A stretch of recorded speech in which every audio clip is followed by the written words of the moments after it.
Hi అండి. నేను మీ Anu. Welcome to my channel. ఈరోజైతే నేను పనసకాయ బిర్యానీ అయితే చేస్తున్నాను. పనసకాయ బిర్యానీ చాలా టేస్టీగా ఉంటుంది. ముందుగా అయితే పనసకాయని తెచ్చి ముక్కలుగా కట్ చేసుకొని కుక్కర్లో పెట్టి ఒక 5 విజిల్స్కి ఆఫ్ చేసుకున్నాను.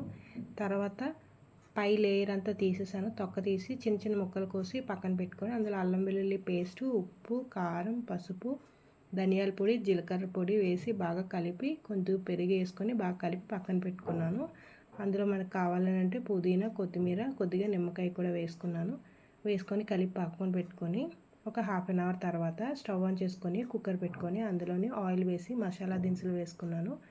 పచ్చిమిర్చి వేసి అల్లం వెల్లుల్లి పేస్ట్ అందులోకి వేసుకున్న తర్వాత కొద్దిగా టమాటో ప్యూరీ కూడా వేసి బాగా కలుపుకోవాలి.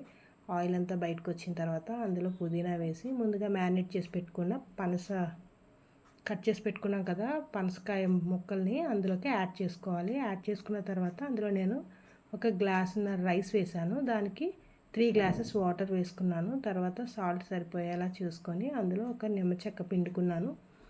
పుదీనా వేసుకుంటే మంచిగా టేస్ట్ వస్తుంది. తర్వాత అందులోకి ఫ్రైడ్ ఆనియన్స్ కూడా వేసి 3 విజిల్స్కి ఆఫ్ చేసుకొని వేరే పళ్ళెంలో వేసుకున్నాను. చూసారా ముక్క బాగా ఉడికింది, ఫ్రీగా ఉంటుంది.